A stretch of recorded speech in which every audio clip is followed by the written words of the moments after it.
सधैँलाई होइन तर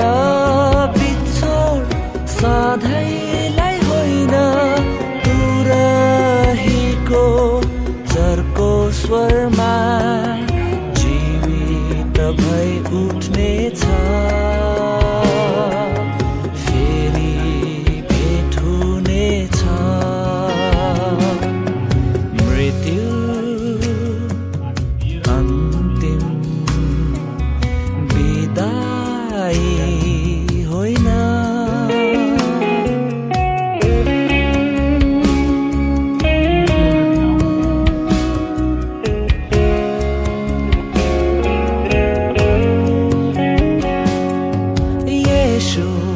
विश्वास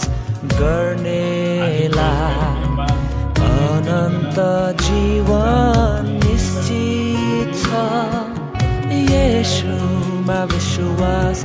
गर्नेलाई अनन्त जीवन निश्चित छ उहाँ भन्छन् आजै तिमी उहाँ भन्छन् आजै